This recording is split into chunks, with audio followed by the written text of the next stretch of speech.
जय हिंद, वंदे मातरम। दोस्तों, CTET exam 2024 में आने वाले सोशल साइंस के इम्पोर्टेंट क्वेश्चन इस वीडियो से कवर होने वाले हैं, क्योंकि इस वीडियो में कक्षा 6 से लेकर 8 तक संपूर्ण एनसीईआरटी को कवर करने वाले हैं, जिसके अंतर्गत हिस्ट्री मतलब कि इतिहास, ज्योग्राफी, भूगोल, पॉलिटिकल साइंस, नागरिक शास्त्र, इकोनॉमिक्स, अर्थशास्त्र, इन सभी टॉपिक को एक ही वीडियो में पूरा का पूरा ख़त्म करने वाले हैं। साथ ही साथ इस वीडियो में प्रीवियस ईयर के क्वेश्चन जो कि एनसीईआरटी से सीधे उठाए गए क्वेश्चन हैं, उन्हें भी इस वीडियो में सोल्व करेंगे और एनसीईआरटी से किस प्रकार के क्वेश्चन आपके एग्ज़ाम में पूछे जाते हैं वो भी हल करने वाले हैं। तो बने रहिए इस वीडियो में। तो वीडियो को शुरू करते हैं। क्वेश्चन नंबर 1 यहाँ पर आ चुका है। भारत के किस क्षेत्र को छोटा तिब्बत कहा गया है? लद्दाख को, अरुणाचल प्रदेश को, सिक्किम को या हिमाचल प्रदेश को? तो इसका जो राइट आंसर होगा, जो भारत का छोटा तिब्बत किसे कहा जाता है, वो कहा जाता है आपके लद्दाख को। तो बढ़ते हैं अगले क्वेश्चन की तरफ। क्वेश्चन नंबर 2 यहाँ पर आ चुका है। अंतरिक्ष से प्रवेश करने वाले उल्कापिंड वायुमंडल के किस परत में आने पर जल जाते हैं? मध्यमंडल, बहिर्मंडल, बाह्यमंडल, समताप मंडल? तो इसका जो राइट आंसर होगा यहाँ पर आपका हो जाएगा यहाँ पर मध्यमंडल। मध्यमंडल में आने वाले उल्कापिंड जल जाते हैं। तो बढ़ते हैं अगले क्वेश्चन की तरफ। क्वेश्चन नंबर आ चुका है यहाँ पर 3। BCE का मतलब क्या होता है? BCE का मतलब क्या होता है? Before common era. क्या मतलब होता है? Before common era. तो आपको ऑप्शन नंबर यहाँ पर 2 में नज़र आ रहा होगा, बिफोर कॉमन एरा यहाँ पर राइट आंसर हो जाएगा। बढ़ते हैं अगले क्वेश्चन की तरफ। क्वेश्चन नंबर आ चुका है यहाँ पर 4। हड़प्पा सभ्यता का पतन कैसे हुआ, आपको बताना है। ऐसा लगता है कि शासकों का नियंत्रण समाप्त हो गया। जी हाँ, जब आप एनसीईआरटी की किताब पढ़ोगे तो वहाँ पर दिया गया कि शासकों का नियंत्रण समाप्त हो गया। ये भी एक कारण था हड़प्पा सभ्यता के पतन का। जंगलों का विनाश हो गया, हाँ ये भी एक कारण बताया गया है हड़प्पा सभ्यता के विनाश का। सभ्यता के पूरे क्षेत्र में बाढ़ आ गई। कुछ विद्वानों ने कहा है कि पूरे क्षेत्र में बाढ़ आ गई और जो हड़प्पा नगर थे वो क्या हो चुके थे, वो बह चुके थे। तो ये जो कथन है यहाँ पर कैसा कथन है, ये गलत है। मतलब कि कुछ विद्वानों ने इसकी पुष्टि की है, लेकिन ये सर्वमान्य नहीं है, इसलिए यहाँ पर गलत हो जाएगा। संभवतः नदियाँ सूख गई थीं। जो नदियाँ थीं वो क्या थी, वो सूख गई थीं।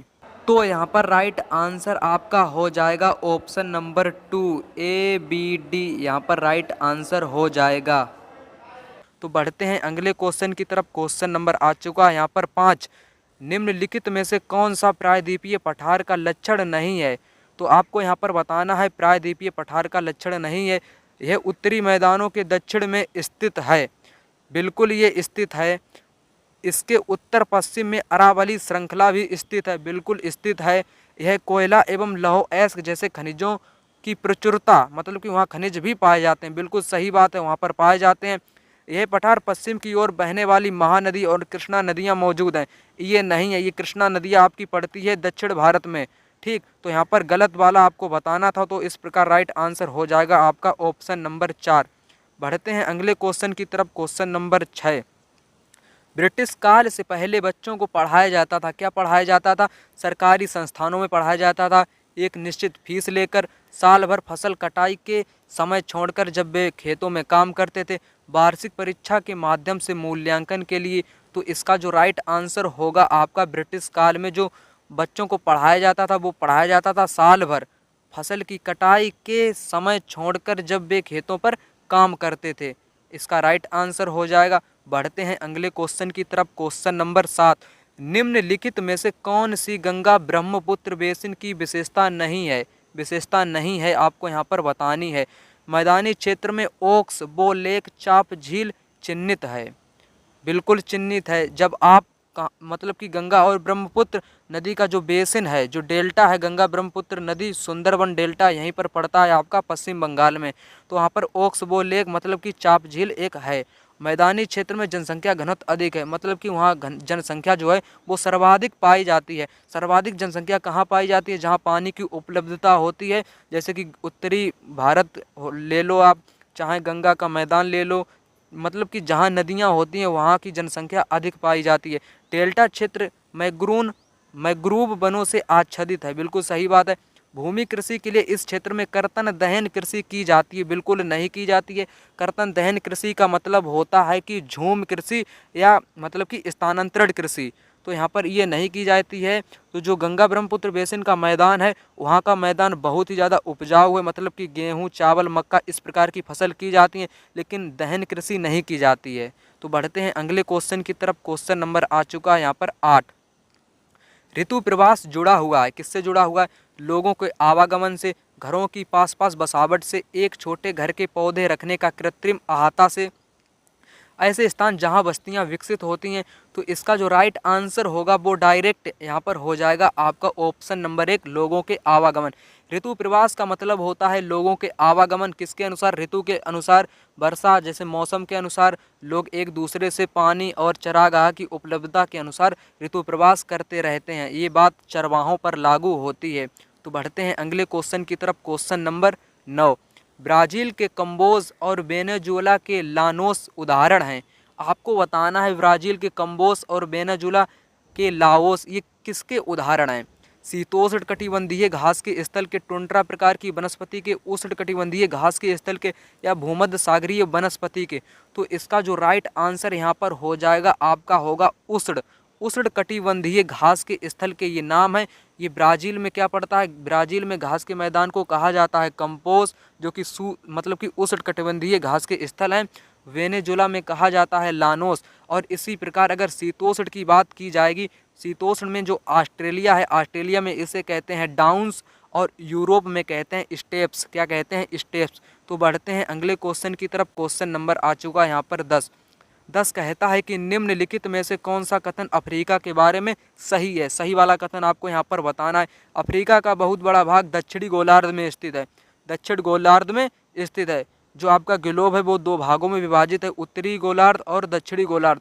जो आपका अफ्रीका पड़ता है उसमें बात हो रही है बहुत बड़ा भाग दक्षिणी गोलार्ध में नहीं स्थित है। यहाँ पर क्या होगा? गलत होगा। लेकिन आपको यहाँ पर सही कथन बताना है।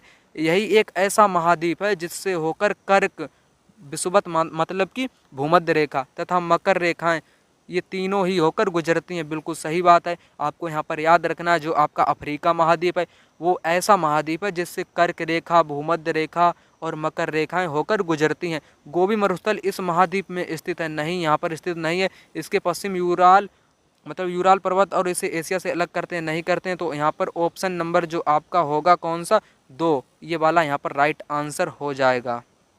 क्वेश्चन नंबर 11 कहता है कि निम्न में से नदी के उपजाऊ मैदान क्षेत्र कौन कौन से हैं? गंगा और ब्रह्मपुत्र नदी के मैदान बिल्कुल उपजाऊ मैदान है। जहाँ पर आपकी नदियाँ होती हैं वहाँ का मैदान हमेशा ही उपजाऊ रहता है। वांगसी नदी के मैदान ये भी आपका उपजाऊ है। नील नदी का मैदान ये भी आपका उपजाऊ है। तो राइट आंसर यहाँ पर हो जाएगा उपयुक्त सभी, जो ऐसे मैदान हैं जहाँ पर उपजाऊ हैं और कृषि भी की जाती है।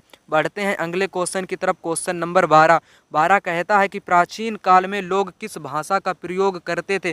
पाली, अरबी, संस्कृत, प्राकृत। तो राइट आंसर यहाँ पर आपका हो जाएगा प्राकृत। प्राकृत आम लोगों की जनभाषा हुआ करती थी, ठीक ना। तो जो प्राकृत भाषा है ये आपकी प्राचीन काल से लोग इसका प्रयोग करते आ रहे हैं। तो बढ़ते हैं अगले क्वेश्चन की तरफ। Question number 13। सौर ऊर्जा एवं पवन ऊर्जा किस संसाधन का उदाहरण है? मानव निर्मित, नवीकरणीय, अनवीकरण या सभी? तो राइट आंसर की अगर बात की जाएगी तो यहाँ पर राइट आंसर क्या हो जाएगा? तो आपको यहाँ पर बता देना चाहता हूँ कुछ, तो समझिएगा यहाँ बहुत ही अच्छे तरीके से। जो आपके नवीकरण संसाधन होते हैं ये ऐसे संसाधन होते हैं जिन्हें पुनः उत्पन्न या प्राप्त किया जा सकता है, मतलब कि ये कभी ख़त्म नहीं होते हैं। नवीकरण संसाधन के अंतर्गत सौर ऊर्जा, पवन ऊर्जा, जल ऊर्जा इस प्रकार के संसाधन सम्मिलित किए गए हैं। और अनवीकरण ऐसे संसाधन होते हैं जिन्हें एक बार ख़त्म होने के बाद दोबारा उपयोग में नहीं लाया जा सकता है। जैसे कि खनिज में ले लीजिए आप, खनिज तेल, पेट्रोलियम, इस प्रकार से, ठीक। और यहाँ पर मानव निर्मित तो हो नहीं सकते हैं। तो राइट आंसर की अगर बात की जाएगी तो यहाँ पर नवीकरणीय इसका राइट आंसर हो जाएगा। तो बढ़ते हैं अगले क्वेश्चन की तरफ। क्वेश्चन नंबर आ चुका है 14। होसंगीपुरा स्थल किस राज्य में है? गुजरात में है, कर्नाटक में है, मध्य प्रदेश में है या हरियाणा में है? तो इसका जो राइट आंसर होगा वो आपका हो जाएगा दक्षिण भारत, मतलब कि कर्नाटक में होसंगी एक पूरा स्थल है। वहाँ पर चूना पत्थर से निर्मित स्थलाकृतियाँ मिली थी। ये चूना पत्थर के लिए बहुत इम्पोर्टेंट है, बात याद रखिएगा। चूना पत्थर जो मतलब कि बनी जो स्थलाकृतियाँ थी वो किस पूरा स्थल से मिली थी? ये क्वेश्चन पिछले वर्ष पूछा गया था सीटेट एग्जाम में, तो आपको याद रखना है, ठीक। तो बढ़ते हैं अगले क्वेश्चन की तरफ। क्वेश्चन नंबर आ चुका है यहाँ पर 15 क्या कहता है कि कपास को उगाने के लिए सर्वोत्तम मृदा कौन सी है? काली मिट्टी, लेटराइट मिट्टी या रेतीली या चिकनी? तो राइट आंसर की अगर बात की जाएगी तो जो काली मिट्टी होती है इसे काली कपास की मिट्टी भी कहा जाता है, क्योंकि इसमें कपास जो होता है वो उसकी जो मतलब कि कपास अच्छे तरीके से इसमें उगता है। कपास को उगाने के लिए सर्वोत्तम मृदा होती है वो आपकी होती है काली मिट्टी। तो बढ़ते हैं अगले क्वेश्चन की तरफ। क्वेश्चन नंबर आ चुका है यहाँ पर 16। बंगाल का विभाजन कब हुआ? 1905, 1906, 1907, 1908? तो इसका जो राइट आंसर होगा यहाँ पर 1905 में बंगाल का क्या हुआ था? विभाजन हुआ था। किसने किया था? लॉर्ड कर्जन ने। किसने किया था? लॉर्ड कर्जन ने बंगाल का विभाजन किया था। किसके आधार पर किया था वो आपको मालूम होना चाहिए, ठीक। तो बढ़ते हैं अगले क्वेश्चन की तरफ। Question number 17। सुनहरा रेशा किसे कहा जाता है? कपास, पटसन, जूट, नायलॉन? तो राइट आंसर यहाँ पर हो जाएगा आपका पटसन। पटसन को सुनहरा रेशा कहा जाता है। अगला क्वेश्चन यहाँ पर आ चुका है। Question number 18। स्वतंत्रता हमारा जन्मसिद्ध अधिकार है, यह नारा किसने दिया था? महात्मा गांधी ने, बाल गंगाधर तिलक ने, गोपाल कृष्ण गोखले ने या डॉक्टर राजेंद्र प्रसाद ने? इसका जो आंसर है वो आपको कमेंट बॉक्स में हमें बताना है। क्या करना है आपको? इसका जो राइट आंसर है वो कमेंट बॉक्स में बताना है। स्वतंत्रता हमारा जन्मसिद्ध अधिकार है, ये नारा किसने दिया था? महात्मा गांधी ने दिया था या बाल गंगाधर तिलक ने या गोपाल कृष्ण गोखले ने या डॉक्टर राजेंद्र प्रसाद ने? तो बढ़ते हैं अगले क्वेश्चन की तरफ। क्वेश्चन नंबर आ चुका है यहाँ पर 19। निम्न में से घने बसे क्षेत्र कौन कौन से हैं? दक्षिण पूर्वी एशिया, उत्तरी अमेरिका, यूरोप? ये सभी ऐसे क्षेत्र हैं जहाँ पर घनी आबादी पाई जाती है। तो बढ़ते हैं अगले क्वेश्चन की तरफ। क्वेश्चन नंबर आ चुका है यहाँ पर 20। 1757 ईस्वी में अंग्रेजी शासक कौन था? Lord Clive, Warren Hastings, Lord Ripon, Lord Dalhousie? तो राइट आंसर यहाँ पर आपका हो जाएगा लॉर्ड क्लाइव। लॉर्ड क्लाइव आपका 1757 में क्या हुआ था आपको मालूम होना चाहिए। 1757 में आपका प्लासी का युद्ध हुआ था। किसका युद्ध हुआ था? प्लासी का युद्ध हुआ था। किसके बीच में हुआ था? लॉर्ड क्लाइव के बीच में हुआ था और सिराजुद्दौला के बीच में हुआ था। तो बढ़ते हैं अगले क्वेश्चन की तरफ। क्वेश्चन नंबर आ चुका है यहाँ पर 21 कहता है कि संसाधनों का सावधानीपूर्वक उपयोग ताकि न केवल वर्तमान बल्कि भावी पीढ़ी की आवश्यकताओं को पूरी करे, तो उसे क्या कहते हैं? उसे कहते हैं सतत पोषणीय विकास। क्या कहते हैं? सतत पोषणीय विकास उसे कहते हैं। बढ़ते हैं अगले क्वेश्चन की तरफ। क्वेश्चन नंबर आ चुका है यहाँ पर 22। कंपनी को बिन शुल्क चुकाए व्यापार की अनुमति किसने दी थी? औरंगजेब ने, बाबर ने या अकबर ने या बहादुर शाह द्वितीय ने? तो राइट आंसर की अगर बात की जाएगी औरंगजेब। औरंगजेब एक कट्टर मुसलमान था, ठीक ना। और उसने क्या किया था? कंपनी को बिना किसी शुल्क के मतलब कि व्यापार करने की अनुमति दे दी थी। तो बढ़ते हैं अगले क्वेश्चन की तरफ। क्वेश्चन नंबर आ चुका है यहाँ पर 23। जापान का मानचेस्टर के नाम से किसे जाना जाता है? Osaka, Hong Kong, Hiroshima, Nagasaki? तो राइट आंसर की अगर बात की जाएगी तो ओसाका। ओसाका को जापान का मैनचेस्टर कहा जाता है। अगर कभी बात कर ले कि भारत का मैनचेस्टर किसे कहा जाता है, आपको याद रखना चाहिए अहमदाबाद को। किसे? अहमदाबाद को भारत का क्या कहा जाता है? मैनचेस्टर कहा जाता है। अगर कभी पूछ ले उत्तर भारत का मैनचेस्टर, आपके कानपुर को कहा जाता है। किसको कहा जाता है? उत्तर भारत का मैनचेस्टर कहा जाता है कानपुर को। अगर पूछ ले दक्षिण भारत का मैनचेस्टर किसे कहा जाता है? तमिलनाडु में एक क्षेत्र पड़ता है कोयम्बटूर। किसे? कोयम्बटूर को कहा जाता है आपके दक्षिण भारत का मैनचेस्टर। तो बढ़ते हैं अगले क्वेश्चन की तरफ। क्वेश्चन नंबर आ चुका है यहाँ पर 24। भारत की इलेक्ट्रॉनिक राजधानी कौन सी है? अहमदाबाद, कानपुर, बेंगलोर, दिल्ली? तो इसका जो राइट आंसर की अगर बात की जाएगी तो आपका यहाँ पर हो जाएगा बेंगलोर। बेंगलोर भारत की इलेक्ट्रॉनिक राजधानी के रूप में जाना जाता है। अगर आपसे पूछ ले कि भारत की सिलिकॉन वैली किसे कहा जाता है? बेंगलोर को ही सिलिकॉन वैली के नाम से भी जाना जाता है। बढ़ते हैं अगले क्वेश्चन की तरफ। क्वेश्चन नंबर आ चुका है यहाँ पर 25। ऑल इंडिया मुस्लिम लीग का गठन कब हुआ था? 1905 में, 1906 में, 1907 में, 1909 में? तो राइट आंसर की अगर बात की जाएगी 1906 में मुस्लिम लीग की स्थापना या गठन हुई थी। तो बढ़ते हैं अगले क्वेश्चन की तरफ। Question number 26। वे लोग जो देश छोड़कर चले जाते हैं वे क्या कहलाते हैं?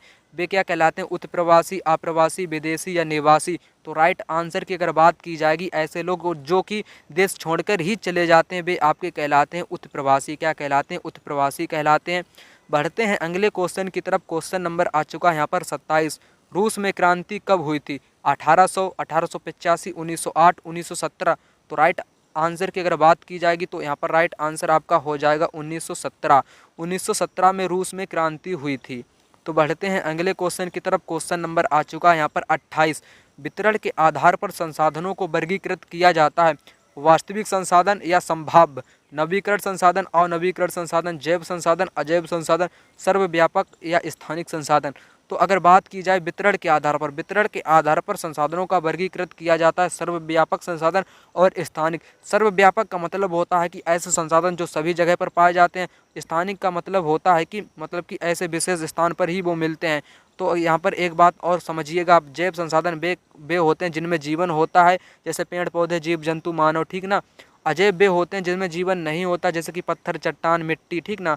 नवीकरण संसाधन ऐसे होते हैं जो कि पुनः उत्पन्न या प्राप्त किया जा सकते हैं, कि कभी खत्म नहीं होते हैं, जैसे कि जल ऊर्जा, पवन ऊर्जा, सौर ऊर्जा, इस प्रकार के संसाधन, ज्वार ऊर्जा, ठीक। और अनवीकरण संसाधन ऐसे होते हैं जिन्हें उत्पन्न या प्राप्त नहीं किया जा सकता है, जैसे पेट्रोल हो गया, खनिज तेल हो गया, इस प्रकार के संसाधन इसमें सम्मिलित किए गए हैं। वास्तविक संसाधन वे होते हैं जिनकी मात्रा निश्चित होती है। संभाव्य वे होते हैं जिनकी संभावना कम होती है। तो बढ़ते हैं अगले क्वेश्चन की तरफ। क्वेश्चन नंबर आ चुका है यहाँ पर 29।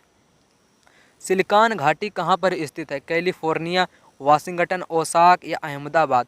तो राइट अगर आंसर की बात की जाएगी, यहाँ पर सिलिकॉन घाटी की बात हो रही, तो सिलिकॉन घाटी आपकी है कैलिफोर्निया में। अगर इंडिया की बात की जाती यहाँ पर, तो सिलिकॉन वैली आपको पता होनी चाहिए बेंगलोर में है। कहाँ पर है? बेंगलोर को सिलिकॉन घाटी कहा जाता है, ठीक ना। तो अगर सिलिकॉन घाटी यहाँ पर विश्व स्तर की बात की जाएगी तो कैलिफोर्निया इसका राइट आंसर यहाँ पर हो जाएगा। बढ़ते हैं अगले क्वेश्चन की तरफ। क्वेश्चन नंबर आ चुका है यहाँ पर 30। निम्न में से अधिक घने क्षेत्र कौन कौन से हैं? एंडीज पर्वत क्षेत्र, आल्प्स पर्वत क्षेत्र, गंगा के मैदान क्षेत्र, हिमालय पर्वत क्षेत्र। तो यहाँ पर जो हम आपको पहले ही बता चुके हैं, जो घने क्षेत्र ऐसे होते हैं जो कि नदियों के किनारे बसे होते हैं, ठीक। और विरल जनसंख्या वाले ऐसे क्षेत्र होते हैं जहाँ पर पर्वत होते हैं, ठीक, वहाँ पर कम जनसंख्या रहती है। तो यहाँ पर राइट आंसर आपका हो जाएगा गंगा के मैदान। हिमालय नहीं होगा क्योंकि वहाँ विरल जनसंख्या पाई जाती है। पर्वतीय क्षेत्र हमेशा ही जनसंख्या वहाँ पर कम पाई जाती है। तो गंगा यहाँ पर राइट आंसर हो जाएगा, गंगा के मैदान। अगला क्वेश्चन आ चुका है, क्वेश्चन नंबर 31। 31 कहता है कि 1857, यहाँ पर है 1857 के विद्रोह का तात्कालिक कारण क्या था? चर्बी वाले कारतूस, मिट्टी वाले कारतूस, बिजली वाले कारतूस, उपयुक्त सभी। ये तो आपको क्वेश्चन मालूम होना चाहिए। चर्बी वाले कारतूस जो कि तात्कालिक कारण था। 1857 विद्रोह ये कहाँ से शुरू हुआ था? 10 मई से शुरू हुआ था। कहाँ से हुआ था? ये मेरठ छावनी से शुरू हुआ था। कहाँ से हुआ था? मेरठ छावनी से ये आंदोलन आपका शुरू हुआ था या विद्रोह। तो अगला क्वेश्चन यहाँ पर दिया गया है, क्वेश्चन नंबर 32। चावल का अग्रणी उत्पादक देश कौन सा है? चीन, रूस, जापान, इंडिया। तो राइट आंसर आपको मालूम होना चाहिए, चाइना है एकमात्र ऐसा देश जो कि चावल को उगाने में आगे रहता है। नेक्स्ट क्वेश्चन, क्वेश्चन नंबर आ चुका है यहाँ पर 33। 33 कहता है कि अवध अंग्रेजों के कब्जे में कब आया? 1801, 1856, 1853, 1854। आपको मालूम होना चाहिए, ये क्वेश्चन हर एग्ज़ाम में रिपीट होता है। चाहे आप कम्पिटिटिव एग्ज़ाम की तैयारी करते हो तो यहाँ पर राइट आंसर आपका हो जाएगा 1856। अवध का जो विलय हुआ था आपका 1856 में हुआ था। किसने किया था? डलहौजी का नाम आप याद रखिएगा, डलहौजी। किसे याद रखेंगे? डलहौजी। डलहौजी ने अवध का विलय किया था, ठीक। कब किया था? 1856 में किया था। बढ़ते हैं अगले क्वेश्चन की तरफ। क्वेश्चन नंबर आ चुका है यहाँ पर 34। जापान की कौन सी नदी मीलों के लिए पर्याप्त जल उपलब्ध करवाती है? योडो, यांगसी, नील नदी, अमेजन नदी। यहाँ पर बात हो रही है जापान की कौन सी नदी, तो जापान में ही होगी। नील आपकी है मिस्र में। कहाँ पे है? मिस्र में है, ये आपको याद रखना है। इसे मिस्र देश का वरदान भी कहा जाता है नील नदी को। तो यहाँ पर जो आपकी जापान की नदी कौन सी है जो कि पर्याप्त जल उपलब्ध करवाती है जापान की मीलों को? तो यहाँ पर हो जाएगा आपका आंसर योडो। क्या होगा? योडो, ठीक ना। तो बढ़ते हैं अगले क्वेश्चन की तरफ। क्वेश्चन नंबर है यहाँ पर 35। स्वतंत्र भारत के पहले गवर्नर जनरल की अगर बात की जाएगी तो कौन थे? डलहौजी थे, माउंटबेटन थे, राजगोपालचारी थे या नेहरू थे? नेहरू तो आपके पहले प्राइम मिनिस्टर हुए थे। कौन हुए थे? प्राइम मिनिस्टर हुए थे। यहाँ पर राइट आंसर आपका हो जाएगा राजगोपालचारी, जो कि स्वतंत्र भारत के पहले गवर्नर थे। और जो अंतिम गवर्नर था वो था माउंटबेटन, मतलब कि भारत का नहीं था, मतलब कि ब्रिटिश का अंतिम जो था वो था आपका माउंटबेटन। अगला क्वेश्चन यहाँ पर आ चुका है, क्वेश्चन नंबर 36। नाना साहिब किसके दत्तक पुत्र थे? पेशवा राव बाजी द्वितीय, बाजीराव प्रथम, बालाजी बाजीराव, इनमें से कोई नहीं। तो राइट आंसर की अगर बात की जाएगी तो यहाँ पर राइट आंसर आपका हो जाएगा पेशवा बाजीराव द्वितीय के आपके थे नाना साहिब, ठीक ना। तो बढ़ते हैं अगले क्वेश्चन की तरफ। क्वेश्चन नंबर आ चुका है यहाँ पर 37। भीमबेटका पूरा स्थल आधुनिक समय में कहाँ पर है? मध्य प्रदेश में है, या राजस्थान में है, या हरियाणा में, या उत्तर प्रदेश में? तो राइट आंसर की अगर बात की जाएगी तो यहाँ पर आपका जो भीमबेटका पूरा स्थल है वो आपका है मध्य प्रदेश में। कहाँ है? मध्य प्रदेश, एमपी में है, ठीक। अगला क्वेश्चन यहाँ पर आ चुका है 38। राख के अवशेष कहाँ से मिले हैं? भीमबेटका से मिले हैं, या होसंगी से मिले हैं, कुरनूल गुफा से मिले हैं, या उपयुक्त सभी से मिले हैं? तो राइट आंसर की अगर बात की जाएगी, कुरनूल गुफा से आपके राख के अवशेष मिले। इंपॉर्टेंट क्वेश्चन है, इसको नोट करिएगा आप लोग, ठीक ना। ये सभी एनसीईआरटी के क्वेश्चन हमने बनाए हैं बड़ी मेहनत के बाद। इस वीडियो को बनाने के लिए कम से कम 2 दिन का टाइम लगा हुआ है। बड़ी मेहनत के बाद इस वीडियो को बनाकर आपके लिए लाए हैं, तो आपके लिए बनता है कि इस वीडियो को लाइक करें, चैनल को सब्सक्राइब करें। तो बढ़ते हैं अगले क्वेश्चन की तरफ। क्वेश्चन नंबर आ चुका है यहाँ पर 39 कहता है कि दिए गए लक्षणों ए और बी के आधार पर ऊर्जा स्रोत की पहचान कीजिएगा। यह एक परंपरागत ऊर्जा स्रोत है। हमने आपको बताया कि परंपरागत ऊर्जा के स्रोत ऐसे होते हैं जिन्हें क्या मतलब कि जो उत्पन्न नहीं किए जा सकते, मतलब कि एक बार ख़त्म होने के बाद दोबारा उपयोग में नहीं ला सकते हैं। यह ऊर्जा स्रोत यह ऊर्जा स्रोत तब निर्मुक्त होती है जब अप्रशीकृत तेल को धरातल पर लाया जाता है। तो कौन सा होगा यहाँ पर? बायोगैस होगा, या प्राकृतिक गैस, या भूतापीय ऊर्जा, या मोम? तो आपको इसका भी राइट आंसर कमेंट बॉक्स में बताना है। अच्छे तरीके से क्वेश्चन को पहले आप पढ़ लीजिएगा। इस प्रकार के क्वेश्चन हम आपको बता चुके हैं, नवीकरण संसाधन से संबंधित क्वेश्चन है, तो यहाँ पढ़िएगा इस क्वेश्चन को आप, ठीक। यहाँ से इसको आपको करना है कमेंट बॉक्स में इसका आंसर। बढ़ते हैं अगले क्वेश्चन की तरफ। क्वेश्चन नंबर आ चुका है यहाँ पर 40। अहमदाबाद गुजरात किस नदी पर है? लूनी नदी पर है, या कोसी, या साबरमती, या गंगा? गंगा आपकी कभी अहमदाबाद गुजरात में नहीं बहती है। कोसी नदी, जिसे क्या बिहार का किसे कहा जाता है? बिहार का शोक, याद रखिएगा पॉइंट। बिहार का अगर शोक की बात करें, बिहार राज्य के शोक किस नदी को कहा जाता है? तो कहा जाता है आपकी कोसी नदी को। किसे कहा जाता है? कोसी नदी को, ठीक।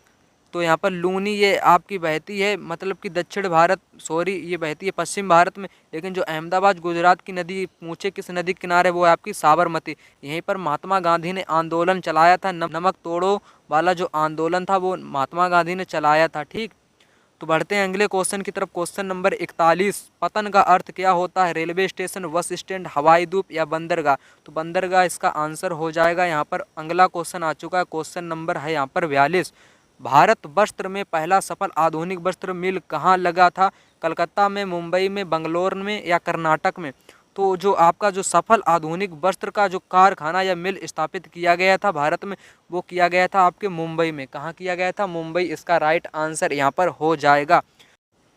क्वेश्चन नंबर 43 कहता है कि निम्नलिखित में से कौन सा भ्रंशोत्स पर्वत है? हिमालय पर्वत है, या अल्पेशियन, यूराल, या बाससेज? यहाँ पर बात हो रही है आपके भ्रंशोत्स पर्वत की। तो जो आपका भ्रंशोत्स पर्वत है वो आपका हो जाएगा यहाँ पर बासजेस पर्वत है। तो अगला क्वेश्चन यहाँ पर आ चुका है। क्वेश्चन नंबर है यहाँ पर 44। लीग द्वारा प्रत्यक्ष कार्रवाई दिवस का आह्वान निम्नलिखित में से कब पारित किया गया था? लीग द्वारा, जो मुस्लिम लीग थी ना, तो कब पारित किया गया था? 16 जनवरी 1946, 16 मार्च 1946, 16 अगस्त 1946, 16 नवंबर 1946? तो राइट आंसर की अगर बात की जाएगी, यहाँ पर राइट आंसर आपका हो जाएगा 16 अगस्त 1946। बढ़ते हैं अगले क्वेश्चन की तरफ। क्वेश्चन नंबर आ चुका है यहाँ पर 45।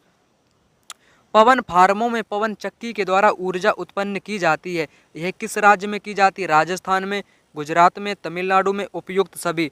जो आपकी जो पवन ऊर्जा है या पवन चक्की द्वारा जो ऊर्जा उत्पन्न की जाती है, ये आपकी नवीकरण संसाधन के अंतर्गत आती है। किस संसाधन के अंतर्गत आती है? नवीकरण संसाधन के अंतर्गत आती है। बात याद रखिएगा, ठीक ना। तो यहाँ पर जो आपको बताना है, जैसे कि राजस्थान में भी है, यहाँ पर गुजरात, तमिलनाडु, मतलब कि उपयुक्त सभी यहाँ पर राइट आंसर हो जाएगा आपका। बढ़ते हैं अगले क्वेश्चन की तरफ। क्वेश्चन नंबर आ चुका है यहाँ पर 46। निर्जीव वस्तुएं क्या कहलाती हैं? जिनमें जीवन नहीं होता है। जिनमें जीवन नहीं होता वो निर्जीव वस्तुएं कहलाती हैं, मतलब कि अजैव संसाधन। अजैव संसाधन निर्जीव वस्तुओं का ही होता है। जैव संसाधन ऐसा होता है जिसमें जीवन होता है। तो बढ़ते हैं अगले क्वेश्चन की तरफ। क्वेश्चन नंबर यहाँ पर आ चुका है आपका 47 कहता है कि शुतुरमुर्ग के अंडे से क्या बनाए जाते थे? मनके बनाए जाते थे। क्या बनाए जाते थे? मनके यहाँ पर राइट आंसर हो जाएगा। नेक्स्ट क्वेश्चन यहाँ पर आ चुका है 48। वस्त्र निर्माण उद्योग में किसका प्रयोग किया जाता था? इन सभी का उपयोग किया जाता था, कपास, ऊन, सिल्क। तो बढ़ते हैं अगले क्वेश्चन की तरफ। क्वेश्चन नंबर आ चुका है यहाँ पर 49 कहता है कि स्थायी पवनों के संबंध में ए बी कथन दिए गए और इन पर विचार करके आपको बताना है। ये पवनें वर्ष भर लगातार निश्चित दिशा में चलती हैं। पश्चिम एवं पूर्वी पवनें इनके उदाहरण हैं। तो यहाँ पर दोनों ही कथन गलत हो जाएंगे। बढ़ते हैं अगले क्वेश्चन की तरफ। क्वेश्चन नंबर आ चुका है 50। भारत में शुतुरमुर्ग किस युग से हैं? जो आपके शुतुरमुर्ग हैं वो आपके हैं पुरापाषाण काल से। कहाँ से हैं? पुरापाषाण काल से।